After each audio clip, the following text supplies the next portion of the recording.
Ta wiped sweat from his forehead as the sun began to set over his small Montana farm. At 52 years old, his body ached from a long day of work, but the land needed tending. Since his wife died 3 years ago, the daily chores kept his mind busy and his heart from dwelling too much on the empty house. "Come on, girl," Ta called to his old border collie son. The dog trotted beside him as he walked the fence line, checking for breaks where coyotes might get to his chickens. The evening air felt cool against his skin, a welcome relief after the hot day. Ta had left Korea 20 years ago, seeking a quieter life. His small farm, with its vegetable garden, 30 chickens, 12 cows, and modest 2-bedroom house, was all he needed. The nearest neighbor lived 3 miles away, which suited him fine. He liked the quiet. One more section to check, then dinner, Ta told Son, who wagged her tail in response. That's when he saw it, a bright light streaking across the darkening sky. At first, Ta thought it was a shooting star, but it moved too slowly, leaving a trail of orange fire behind it. As he watched, the object changed direction, not following the natural arc of a meteor. "What is that?" he whispered, stopping in his tracks. The light grew brighter, heading toward the forest at the edge of his property. With a loud crash and a flash that lit up the night sky, the object hit the ground. The impact shook the earth beneath Tay's feet. Son barked wildly, her ears pinned back.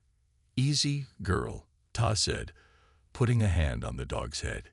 "Easy now." Ta hesitated. The smart thing would be to go back to the house, call someone, maybe the sheriff, but who would believe him? And by the time anyone came out here, whatever had crashed might be gone. Curiosity pulled at him. "Stay," he commanded Son, who whined but sat obediently. "I'll be back." Ta walked to his truck and grabbed his flashlight and old hunting rifle. He didn't plan to use the gun, but having it made him feel safer. The walk to the crash site took 15 minutes, the smell of burnt wood and something else, something chemical and strange, growing stronger with each step. When Tay reached the clearing, he stopped, mouth open in shock. A small craft, unlike any airplane he had ever seen, had carved a deep trench in the earth. Parts of it still glowed red-hot, and strange liquids leaked from its broken shell. The craft was round, maybe 20 feet across, with no wings. Its surface looked like metal, but shimmered with colors that shifted as he moved. "Hello," Ta called out, not expecting an answer. "Anyone there?" A low growl came from behind a piece of twisted metal. Ta raised his rifle, hands shaking slightly. Another growl, followed by a whimper of pain. Cautiously, Ta moved forward, pointing his flashlight toward the sound.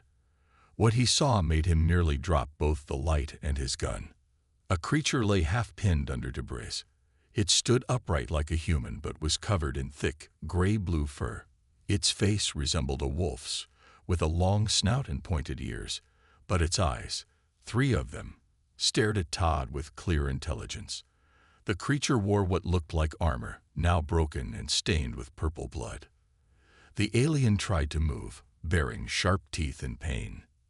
One of its legs was badly twisted, and deep cuts across its chest oozed purple fluid. Despite its fearsome appearance, Ta saw the fear and pain in those strange eyes. Ta slowly lowered his rifle. The creature was badly hurt. It might be dangerous. It might be from another world. But right now, it needed help. And Ta had never turned away from a being in need, human or animal. "It's okay," he said softly, knowing the creature couldn't understand him, but hoping his tone would. "I won't hurt you. Let me help."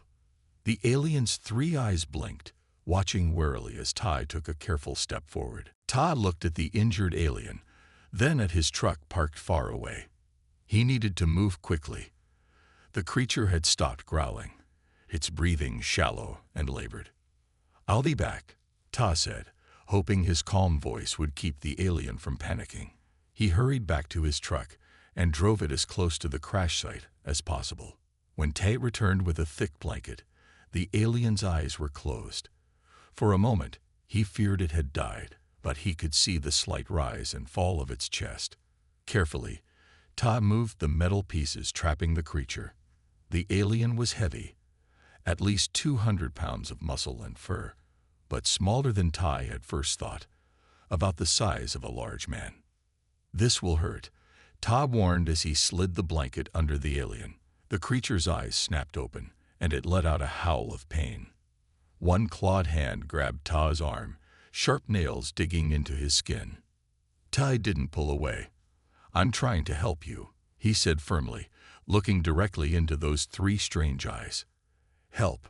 You understand." Slowly, the grip on his arm loosened.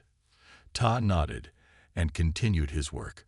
With great effort, he managed to wrap the alien in the blanket and drag it to his truck. The creature passed out again from the pain. The drive back to the farm was tense. Twice, Ta thought the alien had stopped breathing. Sun barked frantically when Todd pulled up to the barn, smelling the strange scent. "Quiet, Sun," Ta ordered. "Go to the house." The barn would be safer than bringing the alien into his home. Ta cleared a space in the back stall, laying down clean straw and more blankets. With much struggling and sweat, he moved the alien onto this makeshift bed. Under the bright barn lights, Ta could now see the full extent of the injuries. The leg wasn't broken as he'd feared, but badly cut. The chest wounds were deep, and strange blue-green markings covered the alien's body. Tattoos, perhaps, or natural coloring. Ta gathered his first aid supplies, along with a bowl of clean water and old towels. He had treated injured animals before, but this was different. Still, wounds were wounds, and they needed cleaning. As Ta worked, removing pieces of the broken armor and wiping away purple blood, the alien watched him through half-closed eyes. Once, when Ta touched a particularly painful spot, the creature growled and snapped at the air, but didn't bite him. "Sorry," Ta said, moving more carefully. "Almost done."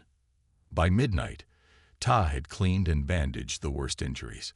The alien had fallen into an uneasy sleep. Ta put a bowl of water near its head and wondered what it might eat. That was a problem for tomorrow. Exhausted, Ta sat on a hay bale watching the strange chest rise and fall. What had he gotten himself into? He should call someone. The police, the army, scientists. But something held him back. The news always showed movies where aliens were taken by the government, locked away, studied like lab rats. This creature was hurt and alone on a strange world. Ta knew how that felt. "You can stay here until you heal," Ta told the sleeping alien. "After that, we'll figure things out." Morning came too soon. Ta woke stiff and cold in the barn. He had meant to go to the house, but had fallen asleep watching over his unusual guest.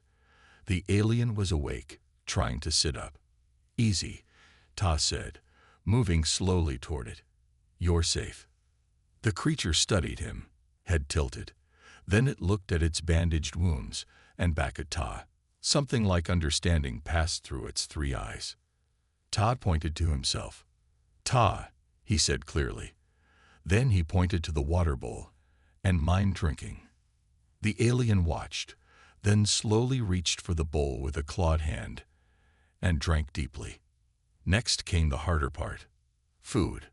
Ta brought eggs, bread, apples, and leftover beef stew from his kitchen.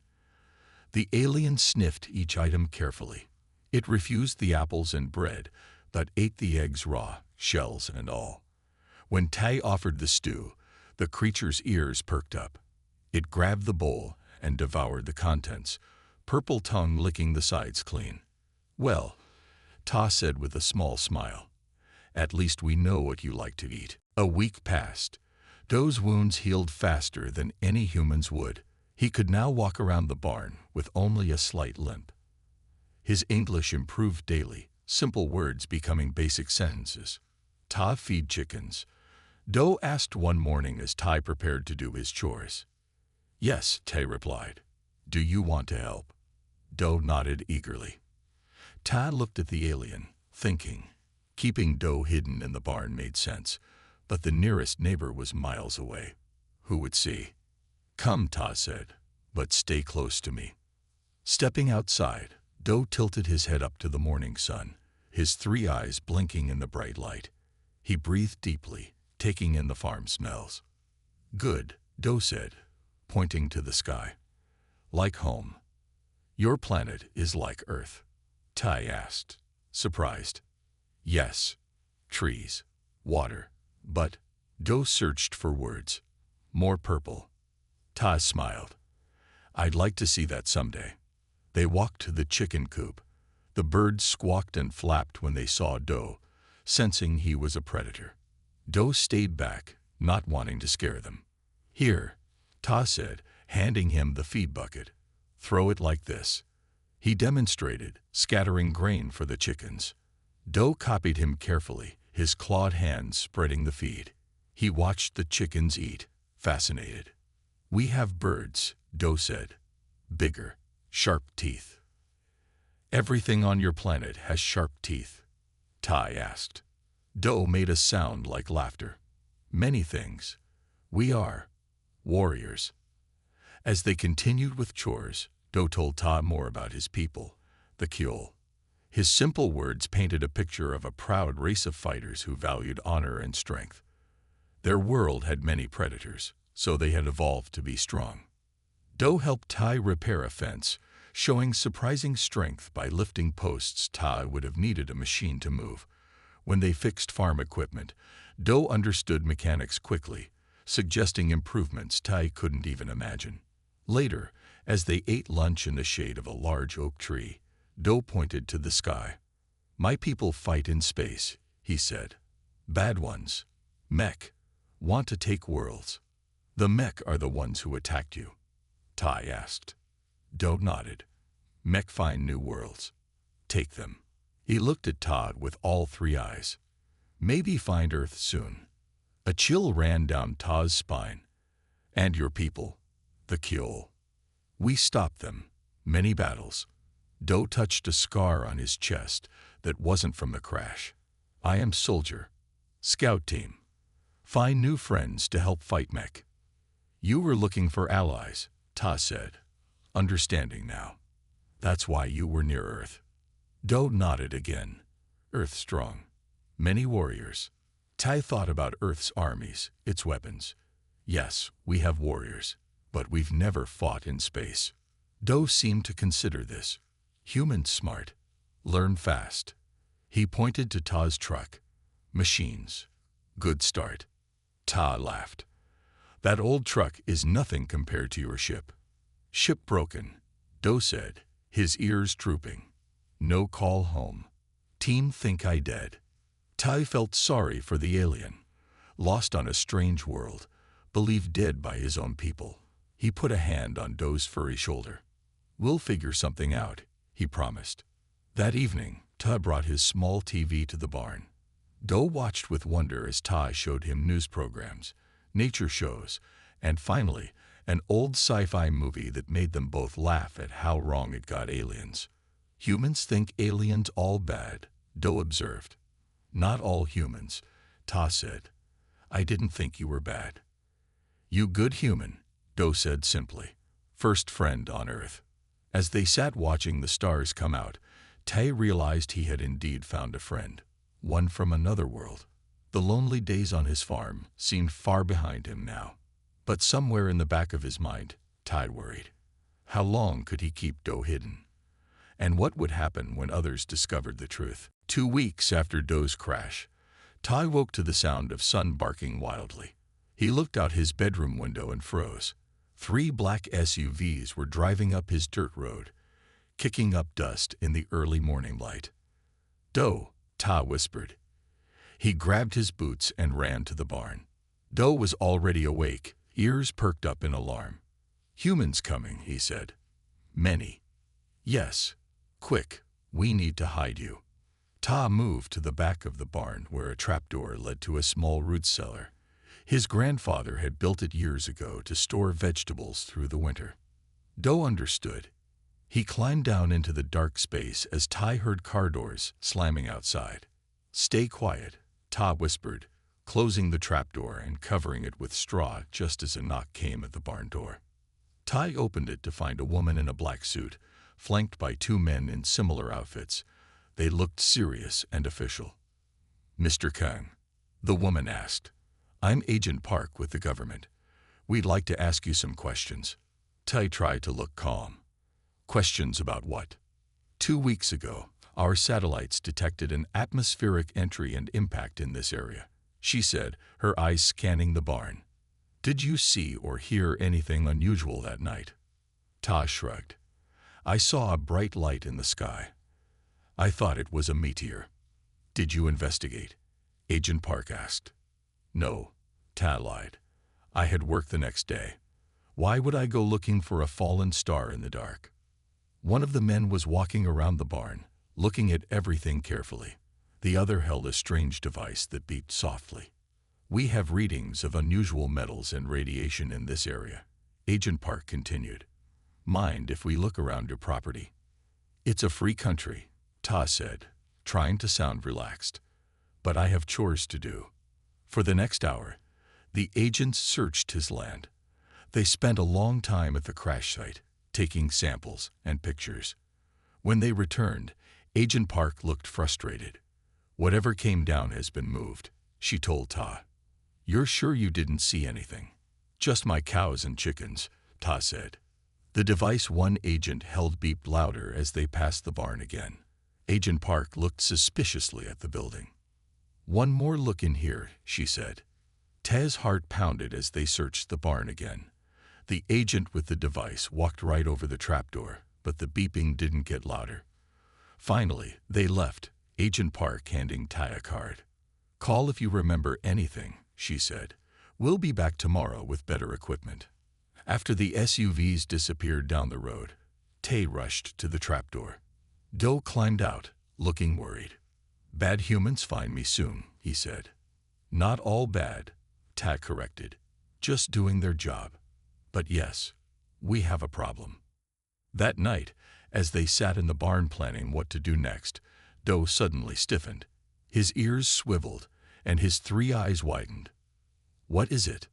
Ta asked. "Listen," Do whispered. At first, Ta heard nothing. Then he noticed it, a faint humming sound, different from any farm machinery or insect. "Mech," Do growled, his fur standing on end. "Hunters. They find crash. Here, on Earth." Ta felt cold fear spread through his body. "How?" "Mech follow kill ships," Do explained quickly. "Find crash. Find me." He reached under his sleeping blankets and pulled out a small device Ta had never seen before. It had survived the crash, hidden in Do's armor. "Defense weapon," Do said. "Small, but hurt Mech." "How many hunters?" Ta asked. 3, maybe 4, Do said, his sharp teeth showing as he frowned. "Strong. Smart. And they want to kill you." Do nodded. "Kill me. Then scan Earth for attack later." Ta thought quickly. "We have 2 problems now. The government agents will be back tomorrow, and these mech hunters are here tonight." Do put a clawed hand on Ta's shoulder. "You go house. Safe. I fight mech." Ta shook his head. "No, this is my farm. My home. We fight together." Do looked at Ta with respect in his 3 eyes. "Together," he agreed. As the humming sound grew closer, they prepared for battle. Ta loaded his hunting rifle while Do showed him how to use the alien weapon. Outside, the night grew quiet, too quiet. Even the insects had stopped chirping. The hunters had arrived. The first attack came at dawn. A bolt of blue energy hit Ta's tractor, turning it into a smoking pile of metal. Ta and Do were hiding in the barn, watching through a small window. "Mech testing weapons," Do whispered, "making us scared." Ta gripped his rifle tighter. He had never been in a real fight before, just hunting deer and shooting at targets. But this was his home, and Do was his friend. He would not run. "How many?" Ta asked. Do sniffed the air. 3. Moving around farm. His 3 eyes narrowed. 1 near chicken coop, 1 by your house, 1 coming to barn. They had made a simple plan, The barn had 2 doors, front and back. They would let the mech enter, then attack from behind. Remember, Doe said, mech have armor. Shoot eyes or neck. Ta nodded, trying to stay calm. The barn door creaked. Something was pushing it open slowly. Tai caught his first glimpse of a mech and almost gasped. It looked like a tall, thin blizzard walking on 2 legs. Its skin was pale green with patches that seemed to change color like a chameleon. 4 black eyes scanned the barn interior, and a long tail swished behind it. The mech held a weapon that glowed blue at the tip. It stepped carefully into the barn, looking around. Now, Ta thought. He fired his rifle at the same moment Doe activated his alien weapon. The mech moved faster than Tay expected. It dodged Ta's shot, but was hit by Doe's energy blast. The creature hissed in pain, its armor smoking, and fired back. Blue energy tore through the barn wall where Ta had been standing a second earlier. Doe pulled him down just in time. The barn filled with smoke and the smell of burning wood. "Run to house," Doe growled. "I follow." They burst out the back door of the barn. Tai ran for the house, Doe close behind. More blue energy blasts hit the ground around them. The 2 other mech had heard the fight and were coming. Inside the house, Ta locked the door. It wouldn't hold the aliens for long, but they needed time. "What now?" Tai asked, breathing hard. Doe handed him a small device from his pocket. "Signal," he explained quickly. "From ship, can call Kiel. Your people, you can call them." Ta felt hope rising. "Maybe," Doe said. "Need power. More than here." Tay thought fast. "My generator in the basement. Will that work?" Before Doe could answer, the front window exploded. A mech was trying to climb in. Ta fired his rifle, hitting the creature in the shoulder. It fell back with an angry hiss. "Go basement," Doe ordered. "Start power. I hold them." Ta hesitated, not wanting to leave his friend alone. "Go," Doe shouted, firing his weapon at another window where a mech face appeared. Tai ran to the basement door and down the stairs. His hand shook as he started the old generator. It hummed to life, lights flickering on. Above, he heard crashes and roars as Doe fought the mech hunters. Ta grabbed a toolbox and ran back upstairs. The living room was destroyed. Furniture was broken. Walls had holes from energy blasts. Doe stood in the center, bleeding from new wounds but still fighting. 1 mech lay dead on the floor, but the other 2 were closing in. Ta shot at one, hitting it in the leg. The creature turned its 4 black eyes on him and raised its weapon. Doe leaped forward, knocking the mech's arm aside. The energy blast hit the ceiling instead of Ta. Plaster and wood rained down. The 3rd mech used this moment to attack Doe from behind. Its clawed hand slashed across Doe's back, cutting deep. "Doe!" Ta shouted. He ran forward without thinking and swung his toolbox at the mech's head. The heavy box connected with a crunch. The mech staggered back, green blood flowing from its mouth. Doe, despite his wound, grabbed the alien signal device. "Generator," he gasped. Ta helped him to the basement. The wounded mech followed, firing wild shots that missed. In the basement, Doe connected his device to the generator. It lit up, making a high-pitched sound. "Signal sent," Doe said, his voice weak from pain. "Will they come?" Tai asked, helping Doe stand. "Hope," was all Doe could say. The basement door crashed open.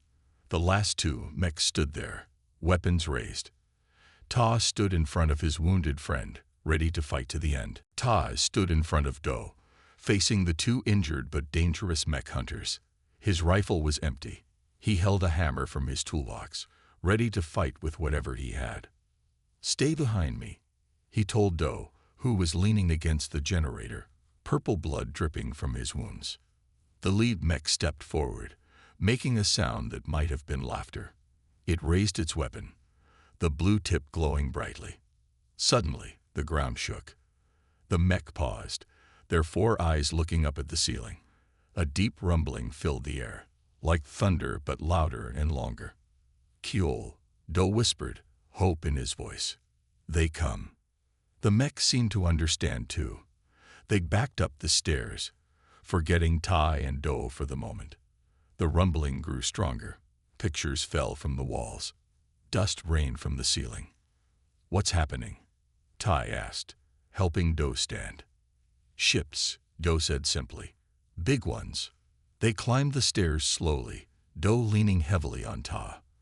From the broken living room window, they could see the sky darkening as if a storm was coming. But these were not clouds. 3 massive ships hovered over Ta's farm. Each was at least 10 times bigger than Do's small scout craft. They were long and sleek, with glowing blue engines. Their dark metal hulls reflected the morning sun. The mech hunters were outside now, firing their weapons at the ships. The blue energy blasts seemed tiny against the massive vessels. From the largest ship, smaller craft began to descend. They looked like metal eggs with wings, dropping fast toward the ground. The mech saw them and ran toward the forest. They will not escape, Do said with satisfaction. The small craft landed in Ta's fields, flattening his corn. Doors opened and figures jumped out. They looked like Do, wolf-like aliens with armor and weapons. At least 20 kill soldiers spread out, some chasing the fleeing mech, others moving toward the house. Do stepped outside, still leaning on Ta. He called out in his own language, a series of barks and growls. The kill soldiers stopped. One of them, wearing more decorated armor than the others, stepped forward. The soldier removed their helmet, revealing a female wolf-like face, similar to Do's but with lighter fur. Do, she said, her voice filled with disbelief. Hana. Do replied weakly. Sister. The female kill, Hannah, ran forward and embraced Do carefully, mindful of his wounds. She spoke quickly in their language, her 3 eyes wide with emotion. Do turned to Ta. This Hana, my sister, Commander. Hannah looked at Ta with suspicion at first. Do spoke to her rapidly, gesturing to his wounds, and then to Ta. Her expression changed. You help brother? She asked in rough English. Ta nodded. He crashed. I found him. He was hurt. Hannah studied Ta for a long moment. Then, to his surprise, she placed her hand over her heart and bowed her head. Thank you, she said. Kill not forget. More kill soldiers approached. 2 carried medical equipment and began treating Do's wounds. Others secured the area. In the distance, Ta saw the black SUVs from the government returning, stopping far down the road as the agents saw the ships. Hannah noticed them too. More humans come. Government agents, Tai explained. They were looking for the crash. Hannah nodded. Time for talk between worlds. One of the smaller ships landed closer to the house.